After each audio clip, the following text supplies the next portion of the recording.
Hello friends, in this video we will be solving more problems on AC circuits which are gate problems.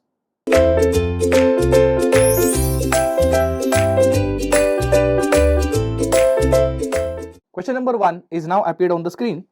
It says the figure shows RLC circuit excited by an sinusoidal voltage having value as 100 cos of 3t, where t is in seconds.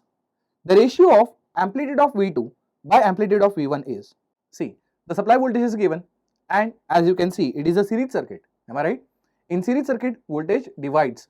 So by voltage division rule, if I get V2 and V1, then after getting V2 and V1 you have to just take a ratio of it, am I right?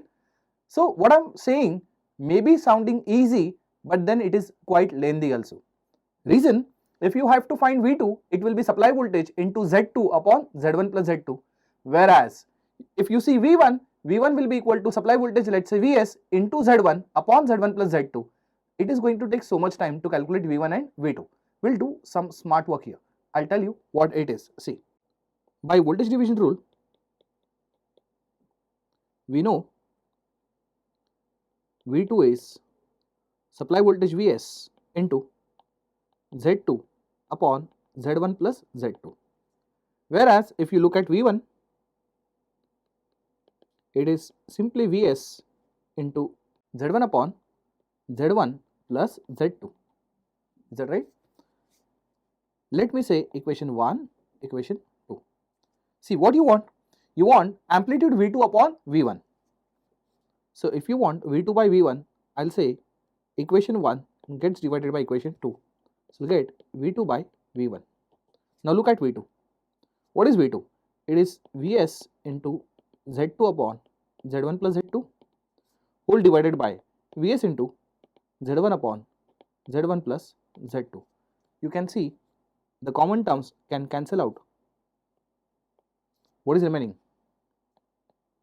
V2 by V1, it's simply Z2 by Z1.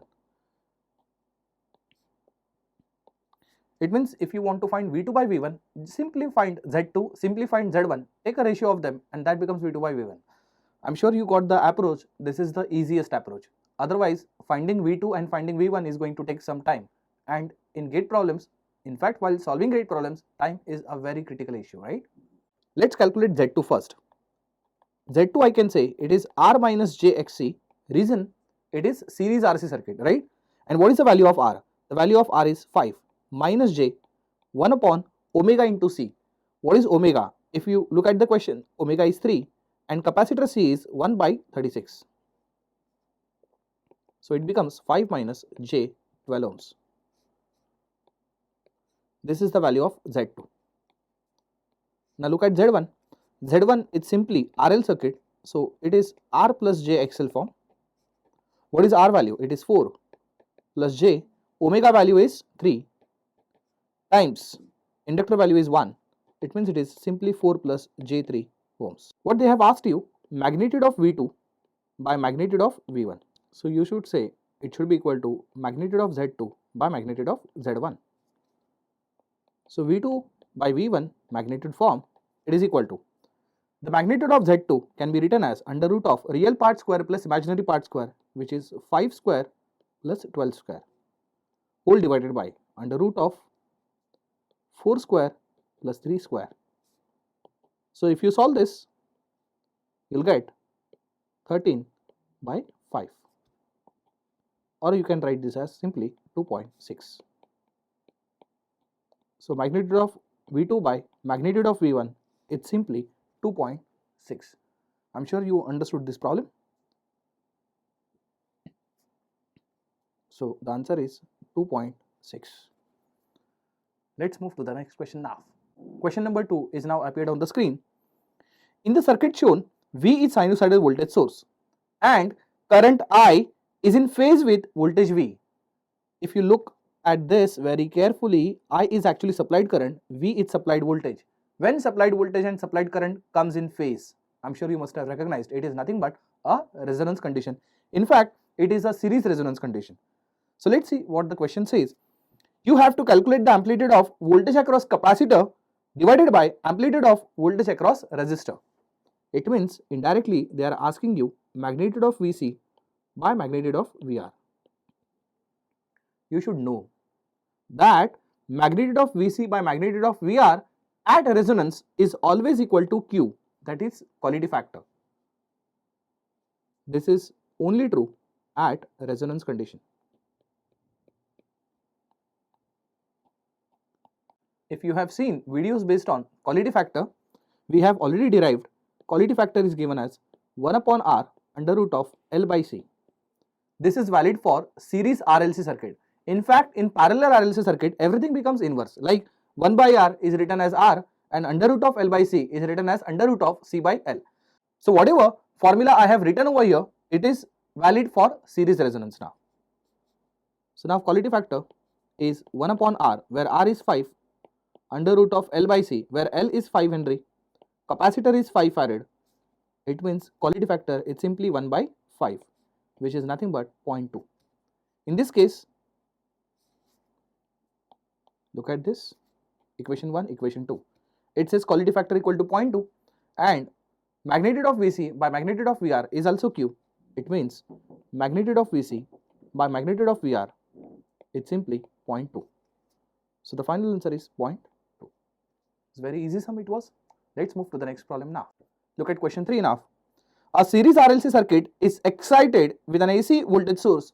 The quality factor for the circuit is given as Q equal to 30. The amplitude of current in ampere at upper half power frequency will be. I'm sure you must have seen the lectures which are based on series resonance. So there we have learned the concept of half power frequency. Still, let me remind you, we have learned current versus omega, and we had this kind of response where we used to say this is omega naught, which is called as resonance frequency. At resonance frequency, as you can see, you get maximum current, and that current is actually called as I max. Is that right? After that, we note down two more frequencies called as omega 1 and omega 2, at which if you see the current, what you get is simply I max by root 2. Is that right? Omega 1 and omega 2 are actually called as half power frequencies. So what is the current at omega 1 and omega 2? So at half power frequencies, if you see, current is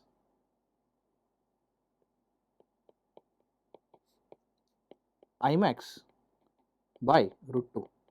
And what is I max? I max is the current which is maximum current which is obtained at omega equal to omega naught. So in fact, I max is simply V by R. So as you can see, value of V is given, which is 15. So it is 15 by R. Is that right? But the problem is, R value is not given to us. L and C value is given to us. How to get R value when L and C is known to us? We know the fact it is under resonance. Under resonance, Q factor, which is given as 1 upon R under root of L by C, we can use the formula. Quality factor is given, value of L, value of C is also given, value of R can be determined. Once we get the value of R, we'll substitute in I max formula, we'll get I max, and then the current at half power frequencies is simply I max by root 2. So as you can see, quality factor is 1 by R under root of L by C. Quality factor is given 30. R value is not known to us, but at the same time, the value of L and the value of C is given, which is 10 millihenry divided by 4 microfarad. So if you solve this, you'll get R value as 5 by 3 ohms. Let's now calculate I max value. I max value was V by R. The value of V was 15 volt. So it is 15 divided by 5 by 3. So I max becomes 9 ampere. Once we have I max, now current at half power frequency, that is at omega 1 and omega 2, it is given as I max by root 2, which is in this case it is 9 by root 2, and if you calculate this you will get 6.363 ampere. So the final answer is 6.363 ampere. I'm sure you must have understood the problem. Let's move to the next problem now. Question number 4 says, a network consisting of a finite number of linear resistors R, L and C elements connected in series or parallel. If it is excited with the source of the form, as you can see, this is the source current or source signal which is given.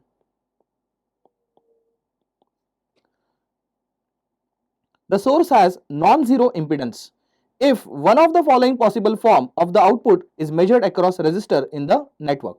As you can see, they have provided us 4 options. We have to select one possible value which is possible across resistor R. So as you can see, various forms are given here. How to deal with this? I'll tell you. Remember, when it comes to LTI circuit, which is nothing but linear and time invariant circuit, a series RLC circuit can be considered as linear time invariant circuit. For example, if you give some signal, let's say it is Vm sine of omega t plus let's say phi 1, then output of this can be written as k times Vm sine of omega t plus phi 2. So what you can see is input frequency was omega, then output frequency is also omega. Moral of the story, LTI circuit never ever modifies input frequency. If the input frequency belongs to omega, output frequency has to be omega. Secondly, it only changes amplitude. As you can see here, the amplitude, that is at input side it was Vm, but output side it is k times Vm, that is peak value gets modified. Also, as you can see, at input we had phase as phi 1, at output we have another phase, let's say phi 2.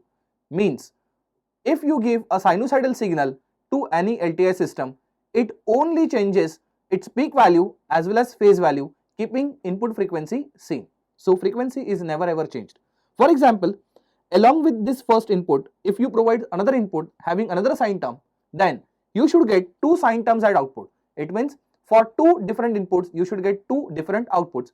Please remember, frequencies are not going to change, right? Only amplitude as well as phase are going to change.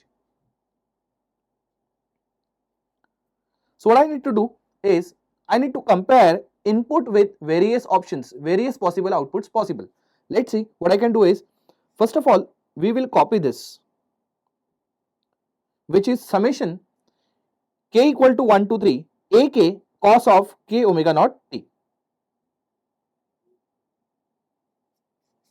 So input given k equal to 1 to 3 ak cos of k omega naught t. This is the input given. As you can see, if you actually expand this, you will see input consists of 3 terms, that is k equal to 1 to 3. For k equal to 1, you will get 1 term. For k equal to 2, you will get second term, and for k equal to 3, you will get third term. It means at input, how many terms are there? 3 terms. If you give 3 terms at input of any LTI circuit, at output also, you must get 3 terms at output. Let us verify on the basis of this if we can eliminate some options. Option number D can be eliminated on the basis of the same.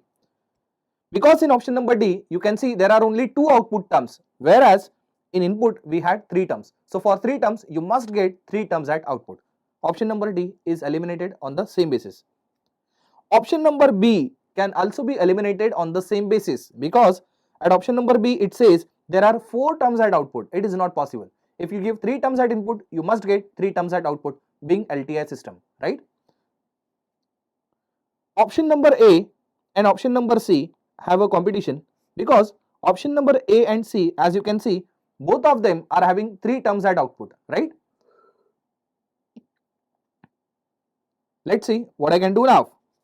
Option number A says it is summation k equal to 1 to 3 bk cos of k omega naught t plus phi k. So what I can see here is bk is not equal to ak. It means this input ak is changed to bk and bk and ak are not same. It means it shows that only magnitude gets modified. As well as look at the frequency. The frequency is k omega naught. Here also the frequency is k omega naught. This is also a valid point because input frequency and output frequencies are exactly same. So far option number A, I feel it is correct option. Last point, let's say the phase is phi k. Here the phase was 0. As you can see, input phase was 0. And now at output phase has become 5k. So yes, of course it is possible. As I said, whenever you give sinusoidal signal as an input to LTI system, only peak value and phase value changes, remaining only omega remains same. So option number A, I feel it is correct. But then let's see option number C also. And then option number C says there are 3 terms at the output. Yes, it is valid. But input frequency and output frequency is also same. As you can see, if phase value at input equal to 0, the phase value is also changed. So far I see everything is correct. But what it says, the magnitude is unaffected. Here, as you can see, option number C says magnitude remains unaffected. It is not true every time. It might happen, but it cannot be true every time. It means option number A would be correct option because as it says magnitude is changed and phase is changed. In option number C, magnitude is not changed but phase is changed.